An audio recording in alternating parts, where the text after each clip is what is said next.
Salut à tout le monde, j'espère que vous allez bien. Aujourd'hui, je vais faire une vidéo comment en profiter pour acheter du BTC. On voit que le marché est en baisse. On va voir ça ensemble comment ça fonctionne. Lorsqu'on est ici, qu'est-ce qu'on doit faire? On doit venir juste là, en haut ici, juste là, en haut ici, c'est dispositif. Voilà, on appuie là. Lorsqu'on appuie là, on se retrouve ici. Voilà, vous devrez savoir, il y a plusieurs réseaux. Ici, on a réseau BNB, on a réseau Ethereum. Voilà, mais sur les plateformes là, pour faire les achats, là, il faut avoir des ISDT ou soit ISDC. Voilà, ça va te permettre de faire tes opérations. Donc, lorsqu'on est ici, on appuie sur ISDT.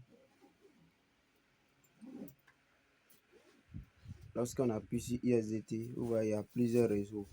Il y a ISDT du Tron qui est TRC20, ISDT du Ethereum qui est RC et RC20.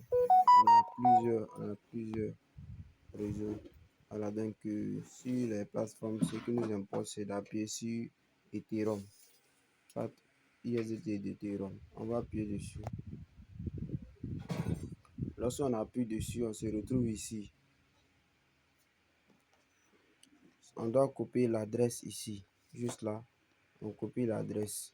Si c'est pas l'acheter sur les plateformes d'échange, toi-même tu peux l'acheter. Ou soit si quelqu'un veut t'envoyer des ISDT, tu transfères ça à la personne. Il va envoyer ça sur l'adresse. L'adresse là est comme ton numéro.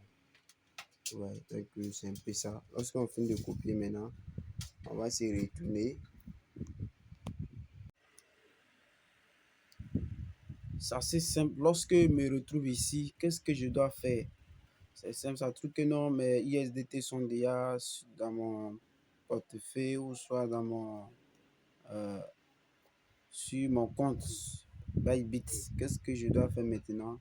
On a plusieurs options en bas ici. On a Market, et puis on a Trade, et puis on a R, et puis Asset.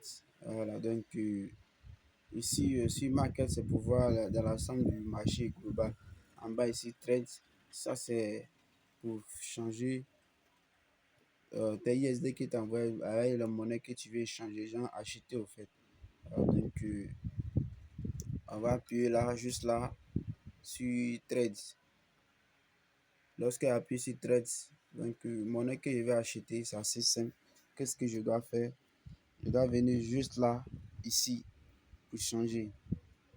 Voilà, comme c'est BTT, on va BTC qu'on va acheter. Je vais appuyer sur BTC. Mais avant de les acheter, il faut bien voir si ça te plaît, au fait. Voilà, tu fais tes propres analyses, tout ça, avant de les acheter. Donc, c'est très important. Donc, on va mettre quantité de BTC qu'on veut acheter. Vous voyez, il y a mis ici market, mais on va changer pour voir, pour mettre ici limite.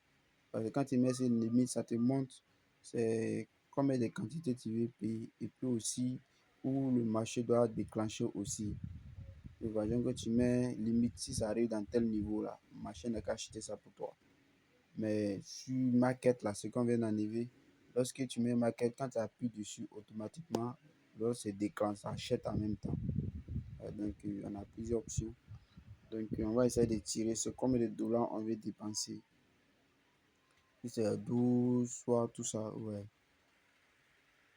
Donc, ici, moi, je vais tirer tout. Voilà, supposons un exemple, si c'est 17 dollars, je tire tout. Quand je tire tout maintenant, c'est que ça sera énorme, les frais. Mais je vais essayer quand même. Là, Bitcoin, là, tout est possible. Tu peux acheter puis vendre. Puis, tu vas pas avoir beaucoup. À cause de quoi? Les frais. Qu'est-ce qu'on doit faire?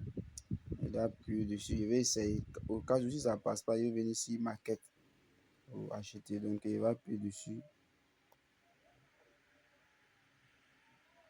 Voilà. Je vais patienter pour voir ce qui va se passer au fait. Ok, donc, comme c'est limite là, voilà, peut-être un peu de temps, ça va se déclencher. Donc, on peut voir ça ici ensemble. Vous voyez, juste la position que j'ai pris, tout ça. Ouais. Voilà, donc quand ça arrive à mon niveau, automatiquement ça va se déclencher. Donc on se dit ciao ciao.